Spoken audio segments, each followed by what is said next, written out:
significa que até... Bom, assim, vamos botar logo... Tinha uma outra frase aqui que sumiu, fez o mesmo. Bom, ok, não sei. O ponto é que em algum sentido, perdeu-se uma ideia que era muito natural na teoria algorítmica de grafos, na matemática de grafos. Você pode pegar um grafo, olhar para ele e fazer alguma coisa, né? Tem que olhar o grafo como um todo. A gente não tem isso, né? Eu estou falando, obviamente, de uma coisa meio vaga, mas eu acho que no momento que a gente olha para o que se quer estudar, fica mais ou menos evidente. Isso aqui, então, é a rede do Facebook, eu já esqueci do ano, não é a de 2017, a de 2017 seria mais densa, né? Vocês veem aqui que lugares onde muita gente tem computador, tem muita população, tipo Nordeste dos Estados Unidos, aqui até o Oeste, né? Por exemplo, Chicago, mais ou menos por aqui, ou a Europa, a Alemanha, aqui. Os lugares que você tem são super, né? Tem uma super densidade de usuários, como falei já antes, são 2 milhões por mês, né? De pessoas que acessam a rede pelo menos uma vez, isso nesse ano. E o gráfico tem uns trilhões de arestas se a gente considerar as amizades. Então, o pessoal, por exemplo, da sociologia, de vez em quando quer estudar gráficos, assim, quer entender a sociologia do Facebook, como se forma um grupo de amigos, quem está falando mal de quem, bom, isso já é fofoca. Eles querem entender a dinâmica das relações entre as pessoas no Facebook. Simplesmente dizer para o sociólogo, está aqui o Facebook, eu guardei num pendrive, vou te dar aqui para você analisar, não vai funcionar. Aliás, muitos pendrives ainda não vão bastar. Além do fato que o Mark Zuckerberg nunca vai dar um gráfico de graça para alguém assim, né? Tudo bem. Bom, isso é o cérebro. A primeira e única vez até agora que eu dei essa palestra, quando eu mostrei o cérebro assim, teve gente que virou a cara. Peço desculpas, eu esqueci de mudar aqui. Bom, o cérebro, como eu falei, né? Ele tem 100 bilhões de neurônios, então 2 bilhões era um fichinho. E ninguém sabe contar o número de arestas do cérebro, porque as arestas do cérebro, vocês devem saber mais ou menos como são. Elas são direcionadas, né? Então todo neurônio tem uma coisa chamada axônio, que é comprido, que termina em umas coisinhas assim, que se conecta com as coisinhas assim na cabeça do neurônio seguinte, ou de vários neurônios seguintes, né? Que são os dendritos. E então toda a transmissão de informação, que a gente muito abstraindo muita coisa a gente fala, né? Ela está na direção do axônio para fora. Então não é um grafo não orientado, como a gente está estudando aqui, mas é um gráfico muito grande e ninguém sabe dizer o número de arestas dele. Você faz uma estimativa de volume, mas é super complicado porque os axônios podem ser tanto minúsculos quanto enormes.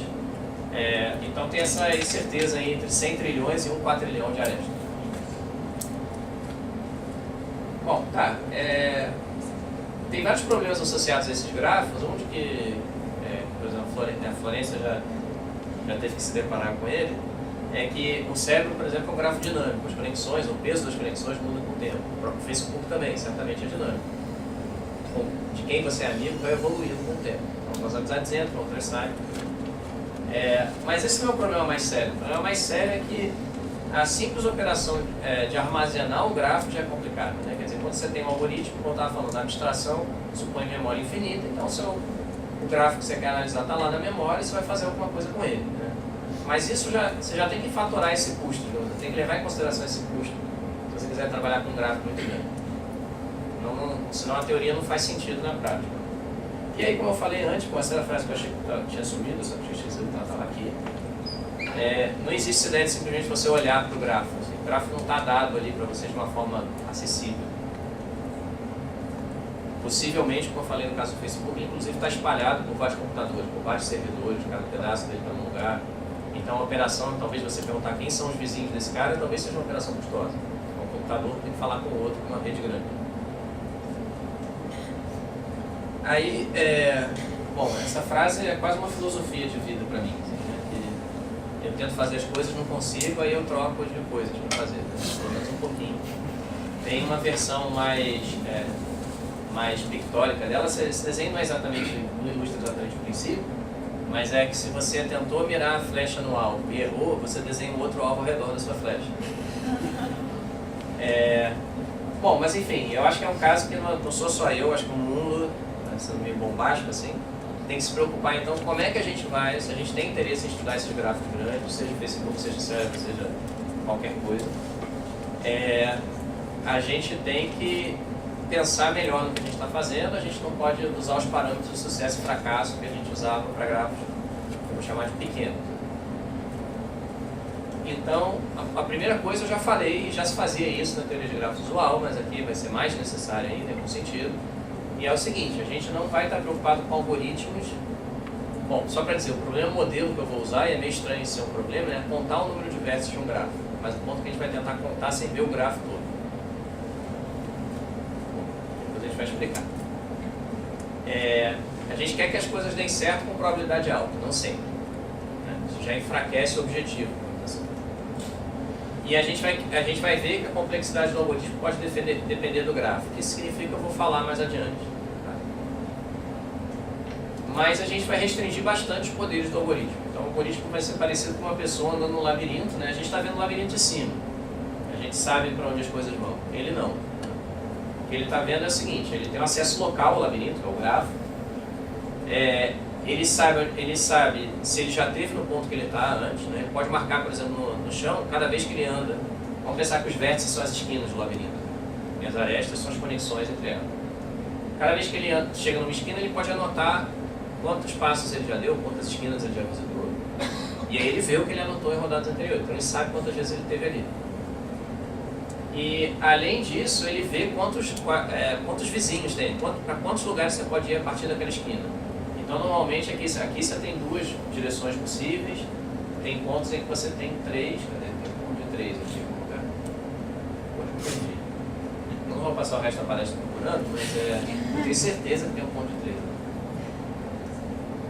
Então, a gente sabe isso. O que o algoritmo tem de informação sobre o grafo é só, digamos assim, o traço do caminho que ele segue, o número de vezes que ele visitou cada vértice, os tempos que ele visitou, e o número de vizinhos, né, o número de caras adjacentes aos vértices que ele visitou. Tem uma outra coisa que o algoritmo vai poder fazer, que de vez em quando ele pode apertar um botão e se teletransportar para o ponto inicial. É uma espécie de reset, mas ele não perde a informação do passado. É simplesmente que o cara está passeando, ficou completamente perdido, ele tem uma cordinha, sei lá, que ele puxa e ele volta para o ponto inicial que ele estava. Tá, vamos falar então um pouco do que vem agora a seguir na palestra, né? Bom, a gente vai falar de probabilidade porque, como eu já falei, vai ser importante falar de algoritmos que funcionam quase sempre. Mas a gente vai falar de probabilidade também como ferramenta para buscar objetos e contar objetos. Depois a gente vai falar um pouquinho de probabilidade em grafos. E no final a gente vai falar um pouquinho, na medida que der tempo, inclusive, o que a gente fez no artigo, né? Que eu vou tentar enunciar pelo menos um teorema para vocês, assim não aparecer o charlatão completo, só aparecer o charlatão pela metade, talvez. Mas bom, vamos para a probabilidade, né? Problema do primeiro curso de probabilidade. Você tem uma moeda que tem probabilidade de 1/10 com 10% de dar cara. Você vai ficar jogando essa moeda até tirar cara, né? São lançamentos independentes da moeda, ela tem muito mais chance de dar coroa do que dar cara, mas a pergunta é, na média, né, qual o número esperado de lançamento você tem que fazer para ver o primeiro carro? Quem sabe a resposta? Eu vou sentar aqui e esperar alguém fazer alguma coisa. O Ronaldo eu sei que sabe a resposta, mas ele não pode. Eu não entendo nada de distribuição geométrica. Não, já deu dica agora. Vou dar 3 alternativas. Uma é 23, a outra é 0 e a outra é 10. Alguém se arrisca agora? 0 não pode ser de jeito nenhum. Você tem que jogar a moeda de uma vez, pelo menos, né? Então tem que ter uma média de números positivos a 0. Então se sobraram 2.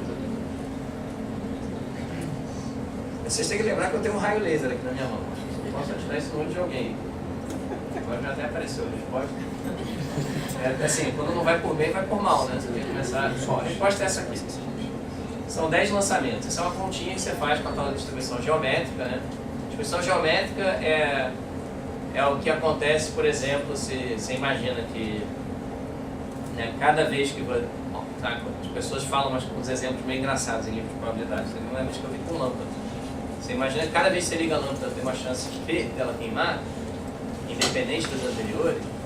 Então a distribuição geométrica dá a lei de probabilidade do tempo que vai demorar para a lâmpada queimar, em relação ao número de ligadas, né? É meio estranho porque a lâmpada fica velha, também tem que ter alguma coisa a mais aí, mas enfim, exemplo didático às vezes é estranho. E o ponto é esse, você tem lançamento de uma moeda, né? Tem repetições de experimento. Cada vez que tem probabilidade P de um sucesso, o número esperado de repetições até ter o primeiro sucesso é 1 sobre P. Certo? Bom, por que eu estou falando disso? A gente vai imaginar um jogo. Não sei se eu vou ter coragem de pedir para vocês falarem alguma coisa aqui agora, mas se vocês tiverem vontade, vou pedir. O jogo é bem bobinho, tá certo? Tem N cartas numa mesa. Bom, N aí no caso é 10, eu acho. E a gente sabe que 1/10 dessas cartas tem um número vermelho nelas, as outras têm um número preto. Você tem que ir virando cartas até achar a primeira vermelha. E você gostaria de virar o mínimo possível de cartas. Então aqui tem 10 cartas, uma delas é vermelha, não é isso? No pior caso, quantas cartas você vai virar? Vai ter que virar todas, né? Até chegar naquela última. Olha, que eles responderam uma pergunta, que bom. Bom, talvez o pior caso não seja um bom indicativo, né? Um bom indicativo. Aí, eu vou fazer 2 observações absolutamente triviais sobre esse problema aqui. Primeira, esse é o jogo, né? Eu tinha feito essa animação super sofisticada. A primeira coisa é que você não sabe a posição das cartas. Você tem um certo grau de incerteza sobre o que fizeram. Você não sabe para onde começar. Se você soubesse onde estão as cartas vermelhas, você ia lá e puxava, mas não sabe. Por sorte, o seu adversário também não sabe o que você vai fazer. Imagina que você entra na sala, conversando com um colega, né, falando: eu sempre dou sorte, eu começo da esquerda para a direita e eu acho rapidinho. Dá tempo do seu adversário vir pegar as cartas e botar todas as cartas vermelhas para a direita, né? Aí você vai ter que abrir 90% das cartas mais uma para chegar na carta. Era tipo aquele caso de 9 cartas, tem que abrir as 10 cartas, né? Mas se, por exemplo, forem 10 mil cartas, quem vai jogar esse jogo? Não sei. Mas, enfim. Ele pode fazer virar 9.001 cartas, né? Tem 9.000 pretas, 1.000 vermelhas. Pode ser que as vermelhas tenham ficado todas no final. Mas o ponto é que você não precisa dar esse mole para o seu adversário. Você pode pensar que sem falar para ele. E uma forma da gente representar isso, a incerteza que você tem, e a incerteza que ele tem a respeito de você, é pensar que os dois estão jogando aleatoriamente. Bom, tem questões filosóficas profundas que eu vou ignorar agora, né? Se incerteza e probabilidade são a mesma coisa. Mas você pode simplesmente decidir: não, eu vou